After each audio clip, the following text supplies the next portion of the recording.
৮ December মঙ্গলবার রাত ৮টায় গোলাম কিবরিয়া আছে এডিটর স্পিকে। জানিয়ে দিচ্ছি শিরোনামগুলো।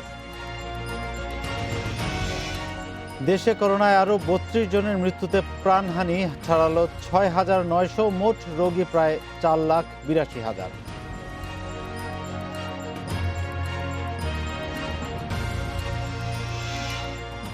রাজধানীর ফুলবাড়িয়া সুপারমার্কেটের ৯১১টি অবৈধ দোকান উচ্ছেদে অভিযান, মালিক শ্রমিকদের বিক্ষোভ।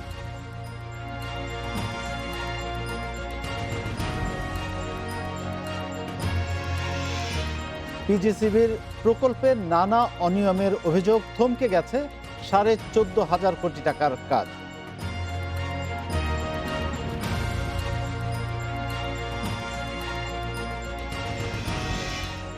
দেশে করোনা সংক্রমণের ৯ মাসে এসে শনাক্ত এবং মৃত্যু দুটোই ঊর্ধ্বমুখী। গত এক মাসেই রোগী বেড়েছে ১৩,০০০-এর বেশি, পাল্লা দিয়ে বেড়েছে মৃত্যু। পরিস্থিতি মোকাবেলায় বাড়তি প্রস্তুতির কথা জানিয়েছে স্বাস্থ্য বিভাগ। আর এ নিয়ে কথা বলতে রাজধানীর গ্রিন রোড থেকে আমাদের সঙ্গে যুক্ত আছেন মেডিসিন বিশেষজ্ঞ অধ্যাপক doctor ABM Abdullah. Doctor ABM Abdullah, আপনাকে স্বাগত। যেটি বলছিলাম যে ৯ মাস পরে এসে মৃত্যু এবং সংক্রমণ দুটোই ঊর্ধ্বমুখী। বিষয়টি হচ্ছে যে এখন মানুষ শুরুতে যতটা আতঙ্কিত ছিল, এখন আতঙ্কটা অনেকটা কেটে গেছে। এখন অতটা হাসপাতালগুলোতে আইসিইউতে হাহাকার বা ভর্তি নিয়েও হাহাকার আমরা শুনি না। তো সামগ্রিক পরিস্থিতিটা আপনার কাছ থেকে একটু জানতে চাই আমরা। ধন্যবাদ আপনাকে। দর্শকদের স্বাগত জানাচ্ছি। আসলে গত ২ সপ্তাহ হবে আমরা একটা জিনিস কিন্তু লক্ষ্য করছি, সংক্রমণের ঝুঁকিটাও কিন্তু ঊর্ধ্বমুখী, সংক্রমণের হার বেড়ে যাচ্ছে। সংক্রমণের হার বাড়লে মৃত্যুর ঝুঁকি তো থাকবেই। এটা জুলাই, আগস্ট, সেপ্টেম্বরের দিকে কিন্তু ভালোই ছিল। গত ৩ সপ্তাহ বেড়ে যাচ্ছে। তো এটার মূল কারণটা যেটা আপনি বললেন, জনগণের মধ্যে ওই ভয় আতঙ্ক কিন্তু আগের মতো নাই। শুরুতে যেটা ছিল, যেমন প্রথমে কিন্তু মার্চের ৮ তারিখে ৩টে রোগী আমাদের শনাক্ত হয়। তারপরে তো আস্তে, আস্তে বাড়তেছিল। তারপরে এপ্রিল, মে, জুনেও বাড়ছিল আরকি। জনগণ খুব ভীত সন্ত্রস্ত ছিল, আতঙ্কগ্রস্ত ছিল এবং তখন তো লকডাউনও ছিল। অনেকে লকডাউন মানছে, অনেকে মানে নাই। কিন্তু বর্তমানে যে পরিস্থিতি হয়ে গেছে, সেটা আমার যেটা ধারণা, জনগণ কিন্তু আর আতঙ্কগ্রস্ত মোটেই না। তাদের মধ্যে একটা সহনশীলতা এসে গেছে বা গোয়া-সোয়া ভাব হয়ে গেছে। কারণ তারা তারা দেখতেছে এই করোনা কবে যাবে আমরা তো জানি না। এটল যাবে কিনা তাও তো জানি না। এবং করোনার পিছনে আমরা যদি ভীত সন্ত্রস্ত হই, তাহলে আমাদের জীবন জীবিকা তাহলে কিন্তু খুব হুমকির মধ্যে পড়ে যাচ্ছে। কারণ পেট বাঁচানোটাই তো জরুরি। অনেক রোগীকে জিজ্ঞেস করলে, অনেক লোককে জিজ্ঞেস করলে কিন্তু আমরা দেখি মাস্ক পরে না, বেড়াইতেছে। জিজ্ঞেস করি, "আপনি ভয় পান না? করোনা যে এত?" কয়, "আমরা করোনায় মরবো না, আমরা মরলে না খায়ে মরবো।" সুতরাং অনেক লোকে, বিশেষ করে নিম্ন আয়ের লোকগুলা যারা বিভিন্ন ইয়েতে কাজ করে, গার্মেন্ট বলে, রিক্শাওয়ালা, ফুটপাতে, তাদের কিন্তু করোনা নিয়ে কোনো ভয়ই নাই। বিশেষ করে আপনি খেয়াল করবেন, গ্রামে গঞ্জেও কিন্তু এই করোনা নিয়ে ভীতি একেবারেই নাই। ইভেন এই যে মাস্কের কথাটা বললেন যেটা, শহরেতেও কিছু লোক পরে, আমার 10-20% কিছুটা উন্নতি হয়েছে যদিও, কিন্তু গ্রামে গঞ্জে মাস্ক পরার ব্যাপারে একেবারেই উদাসীন। জি, এবং ডক্টর সেটাই আবদুল্লাহ, কিন্তু এইখানে কি একটা বিষয় কাজ করে কিনা, ইতোমধ্যে অনেকে প্রায় সবগুলো পরিবারেরই ঘনিষ্ঠজন, পরিবারের লোকজন বা পরিচিত কেউ সংক্রমিত বা আক্রান্ত হয়েছে করোনায়। এইটা দেখে হয়তো ভয়টা কমে গেছে যে যারা অতটা বেশি অসুস্থ হয়নি, মানুষ মনে করছে, তার আশপাশের লোকজন মনে করছে এই রোগটা হয়তো অতটা ভয়ঙ্কর কিছু না। এটি একটি দিক। আর যারা আক্রান্ত হয়ে সুস্থ হয়ে গেছেন, তাদের মধ্যেও হয়তো বা একটা ধারণা এসেছে যে আমি একবার আক্রান্ত হয়েছি, সুতরাং আর ভয়ের কিছু নাই। আপনার কাছে আমি জানতে চাই যে এই যে একবার আক্রান্ত হলে দ্বিতীয়বার সংক্রমিত হওয়ার আশঙ্কা কতটুকু বা কতটুকু চান্স থাকে, আর আক্রান্ত ব্যক্তির আশেপাশে যারা থাকে তাদের মধ্যে কোনো ইমিউনিটি ডেভেলপ করার কোনো সুযোগ আছে কিনা? ধন্যবাদ। আমার ১ম প্রশ্নের জবাবটাই দিয়ে দিচ্ছি। আপনি বলছিলেন যে মানুষ, আসলে একটা কথা আমরা বারবার বলতাম, ৮০-৮৫% রোগী কিন্তু ঘরে বসে চিকিৎসার সময় তাদের মৃদু সিম্পটম থাকে বা মাইল্ড সিম্পটম। তারা কিন্তু সিরিয়াস হয় না। তারা কিন্তু ঘরে বসে চিকিৎসা নিলেই ভালো হয়ে যায়। এবং এটাই কিন্তু হচ্ছে। মানুষ দেখতেছে যে ঘরে বসে চিকিৎসা নেয়। আর অনেক জনগণ কিন্তু মিডিয়ার কল্যাণে অনেক কিছু জেনে গেছে এখন। সবাই জানে হইলে কি করবে। আমরা তো বিভিন্ন সময় বলি, রেস্টে থাকবেন, জিঙ্ক খাবেন, ভিটামিন সি খাবেন, ভিটামিন ডি খাবেন, প্যারাসিটামল খান। লোকজন কিন্তু সব মুখস্থ, এসব জানে সব। নিজেরাই কিন্তু অনেক সময় ডাক্তারের সঙ্গে কনসাল্ট না করেও এগুলো ব্যবহার করা শুরু করে দেয়। এবং মেজরিটি কিন্তু মেজরিটি কিন্তু আসলে ভালো হয়ে যাচ্ছে, এটা সত্য। তবে যেটা বলে এটাও সত্য, জানি আক্রান্ত হয়ে গেছেন, তার মধ্যে কিন্তু একটা ভুল ধারণা হয়েছে একবার যখন আক্রান্ত হয়ে গেলাম আর বোধহয় হবে না, এটা কিন্তু ঠিক নয়। কারণ বিভিন্ন জায়গায় টেস্ট করে দেখা পৃথিবীর অনেক দেশে আক্রান্ত হওয়ার পর যে অ্যান্টিবডি যেটা ডেভেলপ করে কোনো জায়গায় রিসার্চ করে তারা দেখছে যে 3 মাসের বেশি প্রোটেকশন দেয় না। ইভেন কোনো কোনো জায়গায় বলছে ম্যাক্সিমাম 5 মাস। সুতরাং এই যে ভুল ধারণাটা এটাও কিন্তু ঠিক না। কারণ যিনি একবার আক্রান্ত তার কিন্তু 3 মাস পরে বডিতে যে অ্যান্টিবডি হয়ে গেছে এটা কিন্তু আর থাকবে না। তার কিন্তু second time, even third time আক্রান্তের ঝুঁকি কিন্তু অবশ্যই রয়ে গেছে। এই ব্যাপারে যেন কোনো ঢিলে ঢালা ভাব, শৈথিল্য ভাব বা গা ছাড়া ভাব এটা যেন কেউ না করেন, ইভেন কেউ যেন মনে না করেন আমার তো হয়েই গেছে আর তো হবে না, এইটা কিন্তু অত্যন্ত ঝুঁকিপূর্ণ। এই ব্যাপারে কিন্তু আমাদেরকে একটু সতর্ক থাকতেই হবে, খেয়াল রাখতে হবে। অবশ্যই এই যে করোনা সংক্রমণ যে বাড়ছে, হাসপাতালগুলো বাড়তি প্রস্তুতি নিচ্ছে বলে জানিয়েছে স্বাস্থ্য বিভাগ। আপনি কি মনে করেন যে এখন যে প্রস্তুতি আমাদের চিকিৎসা ক্ষেত্রে হাসপাতালগুলো এবং চিকিৎসকদের যেই দক্ষতা অর্জন করেছেন তারা, সেটা এই করোনার এই ঢেউটা মোকাবেলার জন্য আমরা একটু স্বস্তির নিঃশ্বাস ফেলতে পারি? আমি প্রথমে ডাক্তারদের কথাই বলি। আসলে শুরুতে কিন্তু ভয় তো আমাদের ছিল। এই ডাক্তার, নার্স, স্বাস্থ্যকর্মী এর তো ভয় তো আমাদের ভিতরে কমপ্লেইনের শেষ নাই। সেই মার্চের কথা বলছি বা এপ্রিল। ডাক্তার রোগীরা কত বলতো ডাক্তার কাছে যায় না, দূর থেকে দেখে, নার্সরা যায় না, ওষুধ ছুঁড়ে মারে। ইভেন খাওয়া-দাওয়াটাও কিন্তু দরজার বাইরে এরকম ঘটনা কিন্তু ঘটছে। কিন্তু ইতিমধ্যে যে ৮ মাস বা ৯ মাস যে পার হয়ে গেছে আমি মনে করি আমাদের ডাক্তাররা, আমাদের নার্সরা, আমাদের স্বাস্থ্যকর্মীরা আমরা কিন্তু যথেষ্ট দক্ষতা অর্জন করতে পেরেছি। আমাদের অভিজ্ঞতা অর্জন হয়েছে এবং আমরা খুব সুন্দরভাবে করোনা রোগী কিন্তু চিকিৎসা করতে পারছি। আমাদের যে শুরুতে যে আতঙ্ক ভাব, জনগণের যেমন আতঙ্ক ভাব নাই, আমরা ডাক্তারও কিন্তু অতটা ভয়, আমরা কিন্তু রোগীর কাছে যাই, গায়ে হাত দিয়ে রোগীর পরীক্ষা করে দেখি, চিকিৎসা দিচ্ছি, এগুলো কিন্তু করছি আরকি। তো আমি মনে করি যদি আল্লাহ না করুক সংক্রমণ হার বেড়েই যায়, আমরা ডাক্তাররা বা স্বাস্থ্যকর্মীরা আমরা কিন্তু মোকাবেলা করতে সক্ষম পারবো। তবে হ্যাঁ, যদি বেশি হয়ে যায়, আপনি জানেন অনেকগুলো হাসপাতাল কিন্তু বন্ধ করা হয়েছে। কারণ রোগী ছিল না তখন। সুতরাং বন্ধ করে দেওয়া হয়েছে। এখন যদি আল্লাহ না করে আবার ওরকম আগের মতো বেড়ে যায়, তাহলে আমি মনে করি যে এই হাসপাতালগুলো হয়তো আবার খুলে দেওয়া লাগতে পারে। এটা হতে পারে। এখনো ওই পর্যায়ে কিন্তু যায় নাই। অবশ্যই। যতটুকু আছে সরকারি, প্রাইভেট সবাই কিন্তু আমরা ভালোভাবে চিকিৎসা করছি আরকি। আরেকটি তথ্য যেটি আমাদের কাছে আছে, স্বাস্থ্য অধিদপ্তর বলছে যে প্রতিদিন 50,000 নমুনা পরীক্ষার সক্ষমতা তাদের আছে, কিন্তু সে পরিমাণ নমুনা আসছে না। এই যে মানুষ এখন পরীক্ষা করাতে যাচ্ছে না বা কম আসছে, একদিকে সংক্রমণ বাড়ছে, মৃত্যু বাড়ছে, কিন্তু আবার পরীক্ষার নমুনা কম আসছে। শুরুর দিকে আমরা দেখেছি যে পরীক্ষার জন্য বিরাট লাইন, মানুষ মানে নানা রকম হয়রানি হচ্ছে। এখন বিপরীত চিত্র, কারণটা কি? এটার মূল কারণটা হলো যে যেটা একটা প্রথম বলা যে জনগণের মধ্যে সহনশীলতা হয়ে গেছে, ভয় ভীতি কেটে গেছে। তারা মনে করে টেস্ট করেই আর কি হবে, ওষুধ তো বেশি নাই, বা টেস্ট করে পজিটিভ হলে যে মেডিসিন দিবে, আমরা জ্বর হলে, গলা ব্যথা হলে, সর্দি কাশি হলে, নাকে ঘ্রাণ না থাকলে বা রুচি না থাকলে তো করোনার লক্ষণ। তারা নিজেরাই ওষুধপত্র কিন্তু খেয়ে নেয়। শুরুতে যেটা ভিড় ছিল তার একটা কারণ ছিল প্রথমে তো একটা সেন্টারে হতো আইডিসিআর, কিন্তু এখন কিন্তু 100-র উপরে সেন্টার কিন্তু হচ্ছে আর কি। কিন্তু জনগণ কেন জানি টেস্ট করতে চায় না। আমরা অনেককে বলি, যদিও রিকোয়েস্ট করি, বলে না দরকার নাই, করোনা কিছু হবে না, করোনা কিছু নাই, এসব কথা কিন্তু জনগণ বলে। তবে এই জিনিসটা অত্যন্ত ঝুঁকিপূর্ণ, কারণ জনগণের একটু সহযোগিতা যদি না পাই আমরা, আপনার কিন্তু টেস্ট করা উচিত, জনগণ উদ্দেশ্যেই বলছি। কারণ টেস্টটা করলে আমরা যদি দ্রুত শনাক্ত করতে পারি, তাহলে তাকে তো অন্তত আইসোলেট করা যাবে, কারণ তার মাধ্যমে তো অন্য রোগীর করোনাটা ছড়াবে। এটা কিন্তু খুবই গুরুত্বপূর্ণ। সেই জন্য জনগণের প্রতি আবার আমার আহ্বান, আপনার টেস্ট কিন্তু অবশ্যই করেন। আজকাল তো যে অ্যান্টিজেন টেস্ট শুরু হয়ে গেছে, এবং এটা তো 15-20 মিনিট, 30 মিনিট ম্যাক্সিমাম লাগে, খুব সহজে করা যায়, পয়সা কম, দ্রুত লম্বা লাইন ধরা লাগে না, হয়রানি কম। আমি মনে করি যে জনগণ এগিয়ে আসবেন, আপনারা কিন্তু টেস্টের ব্যাপারে উদাসীন ভাব বা শৈথিল্য ভাব কিন্তু দেখাবেন না। এইটা অবশ্যই। কিন্তু জনস্বাস্থ্যের জন্যই কিন্তু আমাদের সারা দেশের মানুষের জন্য কিন্তু এটা জরুরি। সবাইকে আমাদের প্রোটেকশন দিতে হবে। এই যে টেস্টের কথা বললেন, তার পাশাপাশি মাস্ক ব্যবহারের কথা বলা হচ্ছে। মাস্ক তো পরতেই হবে। তার সঙ্গে শুরুতে যে বিষয়গুলো ছিল যে দূরত্ব বজায় রাখা, ঘন ঘন হাত ধোয়া, সেই জায়গাগুলো আবারও মানুষের মধ্যে জনপ্রিয় করে তোলা দরকার বলে মনে করেন কিনা, বা কিভাবে করা যায়? আমি বিভিন্ন সময় আপনাদের এখন ওই মিডিয়াতে কিন্তু বলছি আমাদের ৩ টা কাজ করে যেতেই হবে। ১ নম্বর হলো মাস্ক অবশ্যই পড়তে হবে, ঘরের বাইরে গেলে মাস্ক কম্পালসরি, মাস্ক ছাড়া আমরা বাইরে যাব না। দ্বিতীয়, আমরা হাত ধোয়ার চর্চা বা স্যানিটাইজার ব্যবহার, এটা করতে হবে। তৃতীয়, যত কষ্টই হোক শারীরিক দূরত্ব আমাদের কিন্তু মেইনটেইন করা দরকার। এই ৩ টা কাজ যদি আমরা করতে পারি, তাহলে সংক্রমণের ঝুঁকি কিন্তু কমাতে পারবে। যে দূরত্ব মেইনটেইন করা হয়তো কঠিন, কারণ রাস্তাঘাটে গেলে, হাটে ঘাটে, বাজারে, ফুটপাতে, অফিসে গেলে মানুষ কিন্তু গায়ের উপরে গা দিয়ে একেবারে চলাফেরা করছে। এমনকি হাসপাতালে যে যায়, সেখানেও আমি দেখছি আউটডোরে এত লোক, এত ভিড়, কেউ একটু দূরত্ব মেইনটেইন, এই কিন্তু অত্যন্ত ঝুঁকিপূর্ণ। কারণ আপনি তো জানেন না। আমি এমনও মনে করি যে অনেকে হয়তো ভালো মানুষ চিকিৎসার জন্য হাসপাতালে আসছে, উনি আবার করোনার ভাইরাস বহন করে হয়তো ঘরে যাচ্ছে। ঘরে তার পাড়ার প্রতিজন ছেলে মেয়ে বাপ ভাই সবার মধ্যে সরাচ্ছে, আশেপাশের লোককে জি, সরাচ্ছে, এইভাবে কিন্তু সরে যাচ্ছে। সেহেতু জনগণকে কিন্তু আমি জনগণের রিকোয়েস্ট করি, আমার ৩ টা কাজ করে যাবেন। অবশ্যই মাস্ক পরবেন, হাত ধোয়ার চর্চা চালু রাখবেন এবং আপনার শারীরিক দূরত্বটা কিন্তু মেইনটেইন আমরাও করে আশা চলবেন। করব অবশ্যই মানুষ এগুলো মেনে চলবে। অধ্যাপক ডক্টর এবিএম আব্দুল্লাহ, আপনাকে অনেক ধন্যবাদ আমাদের সঙ্গে যুক্ত থাকার জন্য। ফুলবাড়িয়ায় প্রায় ২৫০ অবৈধ দোকান উচ্ছেদ করেছে ঢাকা দক্ষিণ সিটি কর্পোরেশন। উচ্ছেদ অভিযানের সময় বিক্ষুব্ধ ব্যবসায়ীদের সাথে সংঘর্ষ হয় পুলিশের।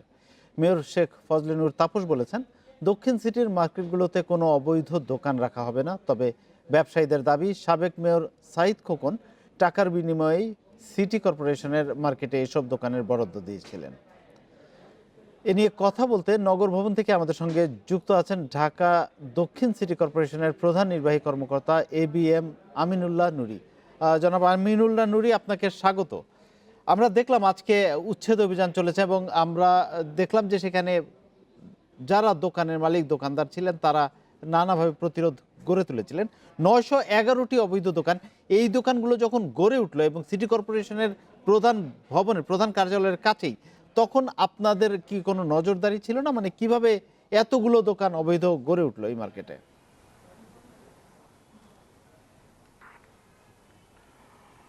ধন্যবাদ আপনাকে। আসলে শুরুতে যেটা আপনি বললেন, আমাদের বাধার সম্মুখীন হয়েছিলাম।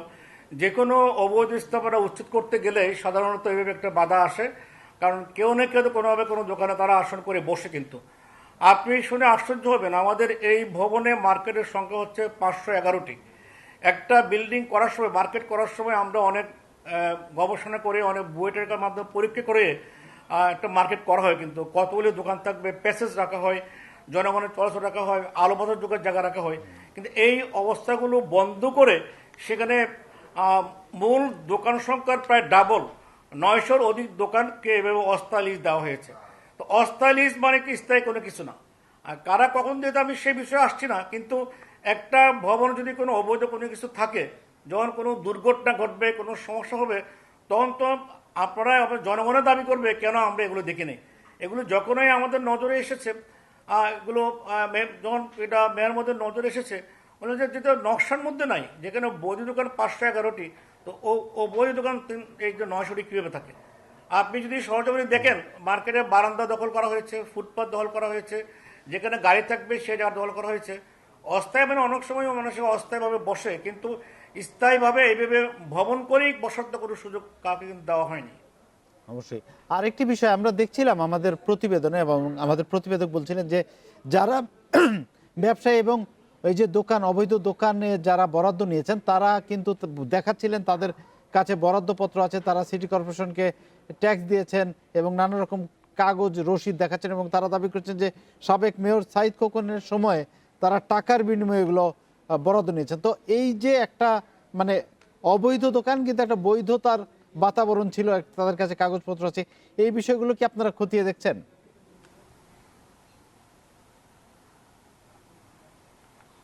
শুরুতে আপনি বলছেন তারা ওই যে অস্থায়ী ছিল, তো অস্থায়ী কেউ যদি কোনো জায়গায় বসে সেই স্থায়ী দাবি করতে পারে না।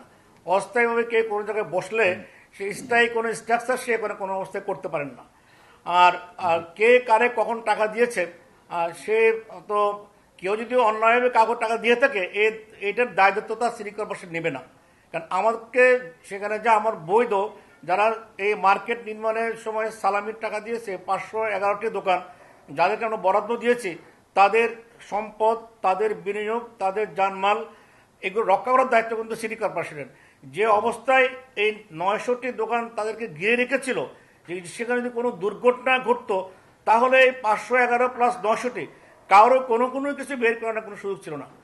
এক জিনিসকে যদি ঝুঁকিমুক্ত করতে হলে আমাদেরকে সে উদ্যোগগুলো পর্যায়ক্রমে নিতে হবে।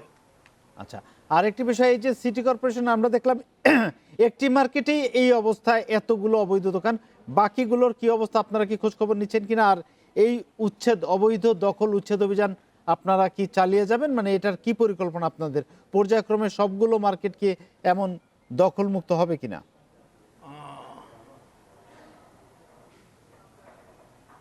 উচ্ছেদ কার্যক্রম চলাকালীন সময় মাননীয় মেয়র মহোদয়ের যে সংবাদ বিজ্ঞপ্তি আপনারা শুনেছেন, আসলে আজকে নয়, মাননীয় মেয়র মহোদয় দায়িত্ব নেওয়ার পর থেকে কিন্তু ঢাকা শহরের, ঢাকা দক্ষিণ সিটি কর্পোরেশনের যে সমস্ত সম্পদ আমাদের বেদখল হয়ে গেছে সেগুলো উদ্ধারের কার্যক্রম চলছে। প্রতিদিন আমাদের মোবাইল কোর্ট যাচ্ছে, আমরা এটা অব্যাহত রেখেছি। এটা আমাদের নিয়মিত কার্যক্রমের একটি অংশ। এটা চলতে থাকবে যতক্ষণ না আমরা আমাদের অবৈধ দখলকৃত সবগুলো সম্পদ নিয়ন্ত্রণে আনতে পারি।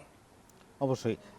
আর এই যে যেই প্রক্রিয়ায় এই দোকানগুলো বরাদ্দ হয়েছিল সেটি আপনারা কোনো তদন্ত কমিটি করবেন কিনা এটি একটু আবারও জানতে চাই, কারণ সিটি কর্পোরেশনের নাম যেখানে আসছে তারা বলছে যে সিটি কর্পোরেশন থেকেই তারা বরাদ্দ নিয়েছে, সুতরাং এটির দায় সিটি কর্পোরেশন এড়াতে পারে না। এটি একটি প্রশ্ন। আরেকটি হচ্ছে যে যারা ক্ষতিগ্রস্ত ব্যবসায়ী বা যারা টাকা দিয়েছিল, যদি বৈধ বা কোনো রসিদ বা ভাড়া দিয়ে থাকে সেই টাকাটার কোনো অংশ তারা ফেরত পাবে কিনা?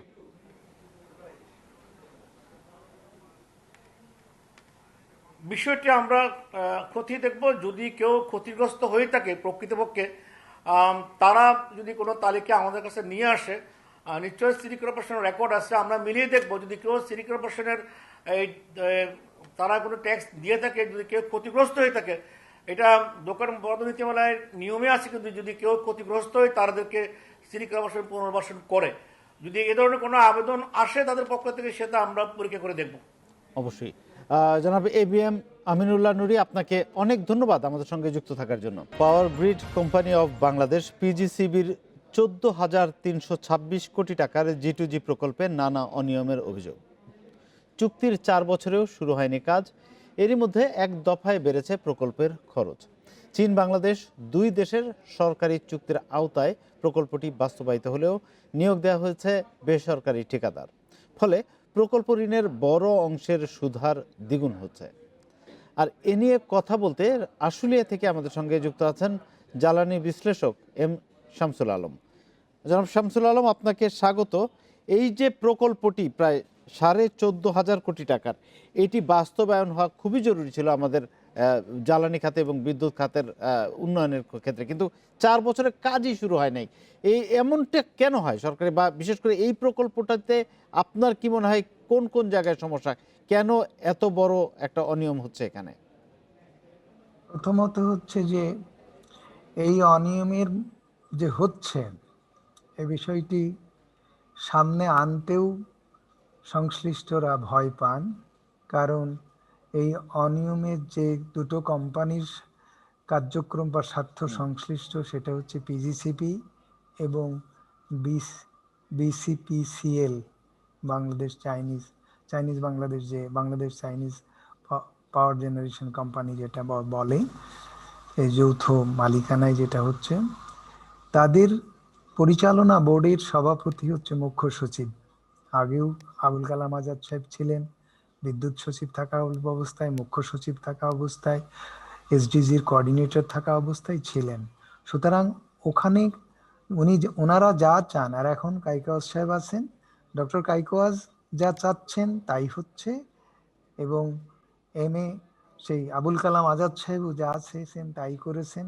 তারা PGCBর বোর্ডেই বসুন আর BCPCL এর বোর্ডেই বসুন, সেখানে তাদের কথাই শেষ কথা, তাদের কথায় আইন, তাদের কথায় নিয়ম, তাদের কথায় বাইবেল। এখন এইরকম একটা অবস্থা তৈরি হয়ে গেছে সেখানে, যে কারণে যেসব ব্যত্যয় এবং বিচ্যুতির কথা আপনি বললেন, এগুলো ব্যত্যয় বিচ্যুতির মধ্যে থেমে নেই। এখানে দেখা যাচ্ছে যে কাজের মানহীন, এবং যে পরিমাণ ব্যয়ে এই কাজ করা সম্ভব তার চেয়ে অধিক ব্যয়ে, এবং এই ব্যয় বিশ্লেষণ এবং ব্যয় নির্ধারণে কোনো কারিগরি মানদণ্ড নেই। এইবার আসেন BCMCL এর যে 4টা ইউনিট পাওয়ার প্ল্যান্ট করছে, ফেজ 1-এ দুটো 1340 মেগাওয়াট না 1360 মেগাওয়াট, এবং পাশাপাশি আরও সেকেন্ড ফেজে 1360 মেগাওয়াট করা হবে। আজকে দেখা যাচ্ছে যে আমাদের কাছ থেকে বিদ্যুতের দাম যখন নেওয়া হলো, তখন বিদ্যুতের চাহিদা ধরা হয়েছে কম বেশি 10%, কিন্তু বিদ্যুতের চাহিদা 1.5% মাত্র উঠেছে। 2050 সাল পর্যন্ত প্রজেকশনে দেখা যাচ্ছে যে বিদ্যুৎ উৎপাদন ক্ষমতা সারপ্লাস থাকবে। বিদ্যুৎ উৎপাদন ক্ষমতা যথাযথভাবে ব্যবহৃত না হওয়ার কারণে বিদ্যুতের সরবরাহ ব্যয় বাড়ছে মারাত্মকভাবে। অযৌক্তিক ব্যয়, দুর্নীতি, অদক্ষতা সেখানে সম্পৃক্ত হচ্ছে। সেই সব বিষয়গুলো এখন পিজিসিবি কে চারিদিক দিয়ে আষ্টে পৃষ্ঠে বেঁধে ধরেছে। বিসিএমসিএল নামক একটা প্রতিষ্ঠান করে তার জি। কোনো সঞ্চালনের এখতিয়ার নেই, ক্ষমতা নেই, দক্ষতা নেই, যোগ্যতা নেই। পিজিসিবি সেখানে সঞ্চালন লাইন সময় মতো করতে পারবে না বলে সেই অজুহাতে হাজার হাজার অবশ্যই কোটি টাকা জনাব শামসুল ট্রান্সমিশন আলম, লাইন। এরকম অনেকগুলো কারণ আছে। আপনি যে কারণগুলো বললেন বোঝা গেল এটার পিছনে আসলে একটা দুটি কারণ নয়, অনেকগুলো বিষয় মিলে এটি এমন একটা অচল অবস্থার দিকে গেছে। তবে যেই প্রকল্পের কাজ 4 বছরে শুরুই হয়নি, সেটির ভবিষ্যৎ কি? সেটির ভবিষ্যৎ হচ্ছে এই নামে হাজার হাজার কোটি টাকার লুটপাট এবং তসরুপ, এছাড়া আর কিছুই নয়। এই অজুহাতে এই প্রকল্পের আওতায় যা কিছুই হবে সেটা আমাদের কতটুকু ভোক্তাদের সাথে জনস্বার্থে করা হবে সেটা বড় কথা না, অজুহাতটা বড় কথা। আমাদেরকে বলা হচ্ছে, মুখ্য সচিব বলে বেড়াচ্ছেন যে তিনি সাশ্রয়ী মূল্যে সরকার বিদ্যুৎ দেবেন বলে এই সব কিছু করা হচ্ছে। সঞ্চালন লাইন পিজিসিবি করতে পারে না বলে 4,000 কোটি টাকার সঞ্চালন লাইন বিসিএমসিএল কে করা হবে। আবার তার কারিগরি সহযোগিতা নেওয়া হবে, পিজিসিবির কাছ থেকে তার 15% সার্ভিস চার্জ দেওয়া হবে। এখানে 14,000 কোটি টাকা বললেন, এখানে ট্যাক্স ভ্যাট ধরা হয়নি, না ধরে ব্যয়টা এরকম দেখানো হয়েছে, তার সঙ্গে আরো 33% ট্যাক্স ভ্যাট যোগ করতে হবে। এইরকম ধরনের প্রকল্প পাস হয় কি করে সেটাই তো ভেবে পাই না। যে প্রকল্প মানে কারিগরি বিবেচনায়, আইনি বিবেচনায় অযোগ্য, অসম্পূর্ণ, ত্রুটিপূর্ণ, তার সঙ্গে সঙ্গে বাতিল হওয়া উচিত। সেই প্রকল্প বাস্তবায়ন হচ্ছে, সেই প্রকল্পের আওতায় ঋণ হচ্ছে, ইসিএ ঋণ হচ্ছে, বেশি বেশি সুদে ঋণ হচ্ছে, বেশি বেশি ব্যয় বৃদ্ধি হচ্ছে, সময় বৃদ্ধি হচ্ছে, এইসব হচ্ছে। এগুলো শুধুমাত্র মুখ্য সচিব এই দুই কোম্পানির আপনার চেয়ারম্যান থাকার কারণে কোনো পর্যায় থেকে কোনো রকম অভিযোগ উঠছে না। আপনারা নিশ্চয়ই শুনতে পাননি এতদিন, এত কিছু ভেতরে ঘটে যাচ্ছে। শুধু এটাকে নিয়েই ঘটেনি, বিদ্যুৎ কেন্দ্র নির্মাণ নিয়ে ঘটেছে, ট্রান্সমিশন লাইন নিয়ে ঘটেছে, তারপরে লোকাল ট্রান্সমিশন লাইন যেখানে 100 কোটি টাকায় করা যায় সেখানে 200-250 কোটি টাকায় দেওয়া হয়েছে ওই বিসিএমসিএল কে। এম শামসুল বিসিএমসিএল আলম, যে আসলে বিদ্যুৎ খাত নিয়ে নানা রকম অভিযোগ থাকে ভোক্তাদের। আমরা দেখেছিলাম কিছুদিন আগে ঢাকাতেও নানা রকম ভুতুরে বিল এসেছে এবং পরে তারা স্বীকার করলেন একটি ওলটপালট হলো, অনেককে ওএসডি করা হলো, কিন্তু সেটার ফল শেষ পর্যন্ত কি হয়েছে আমরা জানি না। এমনই একটি বিষয় নিয়ে আমরা কথা বলবো, আপনি আমাদের সঙ্গে যুক্ত থাকবেন। বাসাবাড়ির 4 মাসের বিদ্যুতের বিল প্রায় 10 লাখ টাকা, 8 বছর ধরে সংযোগ না পেলেও বিল এসেছে 35,000 টাকা। এমন ভুয়া বিল সংযোগ না দিয়ে বিল সহ ব্যাপক গ্রাহক হয়রানির অভিযোগ নোয়াখালীর বিদ্যুৎ বিভাগের বিরুদ্ধে।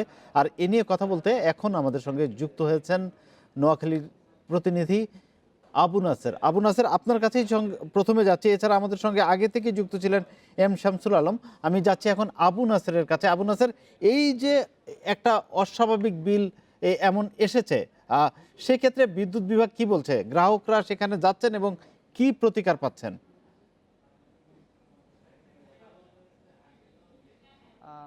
এই জাতীয় অস্বাভাবিক বিলের বিষয়টি কিন্তু নতুন না, দীর্ঘদিন থেকেই এই নোয়াখালীতে বিদ্যুৎ উন্নয়ন বোর্ডের বিরুদ্ধে এই জাতীয় অভিযোগ রয়েছে এবং সেটি শুধু জেলা সদরে হচ্ছে এমন না, জেলার 9টি উপজেলাতেই যেখানে যেখানে বিদ্যুৎ উন্নয়ন বোর্ড কাজ করছে সব জায়গাতেই কম বেশি এই জাতীয় অভিযোগ রয়েছে।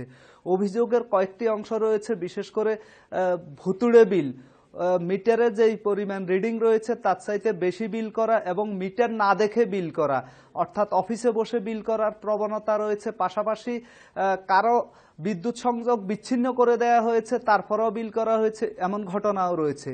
আর বিশেষ করে কেউ কেউ এমন অভিযোগ করছেন যে তারা অতিরিক্ত বিল করা হচ্ছে কেন সেটি সংশ্লিষ্ট কর্তৃপক্ষকে জানানোর পর উল্টো তাদের বিরুদ্ধে আরো বেশি বিল করা হচ্ছে। এবং এই যে অতিরিক্ত বিল বারংবার করা হচ্ছে, এই বিষয়টি যখন সংশ্লিষ্ট কর্তৃপক্ষকে জানানো হচ্ছে, অর্থাৎ বিদ্যুৎ বিভাগের জেলা পর্যায়ে এবং উপজেলা পর্যায়ে যে ঊর্ধ্বতন কর্মকর্তারা রয়েছেন তাদের কাছে জানাতে যাওয়া হচ্ছে, তখন তাদেরকে নানাভাবে ওই সংশ্লিষ্ট অফিসের কর্মকর্তা কর্মচারীদের কাছ থেকে দুর্ব্যবহার শিকার হতে হয়। এমনকি অনেককে মামলা দিয়ে এবং মামলার হুমকি দিয়ে হয়রানির অভিযোগও আমরা পেয়েছি। বিশেষ করে বেগমগঞ্জে কয়েকজন গ্রাহক সুনির্দিষ্টভাবে বলেছেন যে তাদের বিরুদ্ধে মামলা দেয়া হয়েছে। আমাদের সঙ্গে যুক্ত থাকুন। আমি এই প্রসঙ্গে যাচ্ছি জনাব এম শামসুল আলমের কাছে। আমরা শুনছিলাম আমাদের সহকর্মী আবু নাসেরের কথা, এমন ভুতুরে বিল, শুধু বিল দিয়েই ক্ষান্ত হচ্ছে না, তারা বরং এর প্রতিকার চাইতে গেলে আরো দুর্ব্যবহার এবং হুমকির শিকার হচ্ছে। এই যে পরিস্থিতি, একটি অরাজক অবস্থা, এমনটা কেন হচ্ছে বিদ্যুৎ খাতে? দেখুন, বিদ্যুতের মিটার বা মিটার রিডিং না দেখে বিল দেওয়ার প্রথাটা মানে চল হয়ে গেল। প্যান্ডেমিকের অজুহাতে 3 মাসের বিল দেওয়া হলো না, সরকারের আদেশে ডিফার করা হলো, তারপরে তারা 3 মাসের বিল মন গড়া বিল দিয়ে দিল এবং সেই বিলগুলো আমরা বাতিল করতে বললাম।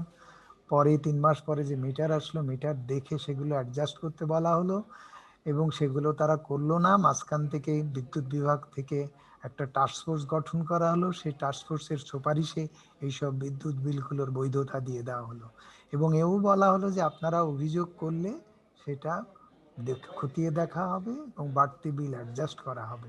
এবং সেটাও দেখা গেল যে প্রত্যেকটা গ্রাহকেরই এই ভুতুড়ে বিলের আওতায় বিল করা হয়েছে এবং মন গড়া বিল দেওয়া হয়েছে, নিয়ম কানুন না মেনে বিল দেওয়া হয়েছে। সুতরাং যেখানে কেউ অভিযোগ করলো কি করলো না সেটা বড় কথা ছিল না, ছিল হচ্ছে বৈধ অবৈধতার প্রশ্নে বিল বাতিল করে বিল মিটার দেখে বিল করা। এই পরিপ্রেক্ষিতে ক্যাব হাইকোর্টে মামলা দায়ের করে এবং সেই মামলার আওতায় হাইকোর্টের আদেশ রয়েছে 2 মাসের মধ্যে আগের ওই সব ভুতুড়ে বিল বাতিল করে ইন্ডিভিজুয়াল বিল মিটার দেখে দিতে হবে এবং এটা যদি তারা না দেয় তাহলে আদালত অবমাননার দায়ে তারা অভিযুক্ত হবে। এইটা হচ্ছে বর্তমান অবস্থায় বিরাজ করছে এবং 2 মাস আশা করছি অচিরেই শেষ হবে। তারা যে সময় অবশ্যই আমি একটু আবু নাসেরের কাছ থেকে আসি। আবু নাসের, আমরা একদম শেষ পর্যায়ে চলে এসেছি, আপনি যদি একটু সংক্ষেপে বলেন বিদ্যুৎ বিভাগের যারা কর্তৃপক্ষ তাদের সঙ্গে কি আপনার কথা হয়েছে, তারা কি বলেছে, তাদের অফিসিয়াল বক্তব্যটা কি এই ভুতুড়ে বিল প্রসঙ্গে? এ বিষয়ে আমাদের সাথে নোয়াখালীর বিদ্যুৎ উন্নয়ন বোর্ডের যিনি নির্বাহী প্রকৌশলী রয়েছেন এবং উপবিভাগীয় প্রকৌশলী দুজনের সাথে কথা হয়েছে। বিশেষ করে গত সপ্তাহে নোয়াখালী জেলা শহরের এক গ্রাহক তার অতিরিক্ত বিলের কারণে বিদ্যুৎ অফিসে গিয়ে হেনস্থার শিকার হয়েছেন এবং তাকে আইন শৃঙ্খলা বাহিনীর হাতে তুলে দেওয়া হয়েছিল। এমন অভিযোগের প্রেক্ষিতে আমরা অনেক সাংবাদিককে তাদের দুজনের সাথে কথা বলেছি এ বিষয়ে বক্তব্য নেওয়ার জন্য। তারা বিষয়ে সুনির্দিষ্ট উত্তর না দিয়ে বলেছেন যে গ্রাহকরা অতিরিক্ত বিল হলে সেটি নিয়ে উচ্চবাচ্য কেন করছে, এই কারণে তার বিরুদ্ধে মামলা দেওয়া হয়েছে এবং তারা বলছেন যে এসব অভিযোগ যখনই পাচ্ছেন তারা নিষ্পত্তি করছেন। যদিও গ্রাহকদের পক্ষ থেকে বলা হচ্ছে নিষ্পত্তি তো দূরের কথা, তারা অভিযোগ নিয়ে একেবারেই দায়সারা বক্তব্য। আমরা আশা করব কর্তৃপক্ষ নিশ্চয়ই এদিকে নজর দিবেন। জনাব এম শামসুল আলম, আপনাকে অনেক ধন্যবাদ। আবু নাসের, আপনাকেও ধন্যবাদ আমাদের সঙ্গে যুক্ত থাকার জন্য। আর এই ছিল আজকের এডিটর স্পিকে। ইন্ডিপেন্ডেন্ট টেলিভিশনের সব খবর আরও বিস্তারিত জানতে চোখ রাখুন আমাদের ফেসবুক, ইউটিউব এবং টুইটারে। সাথে থাকার জন্য ধন্যবাদ।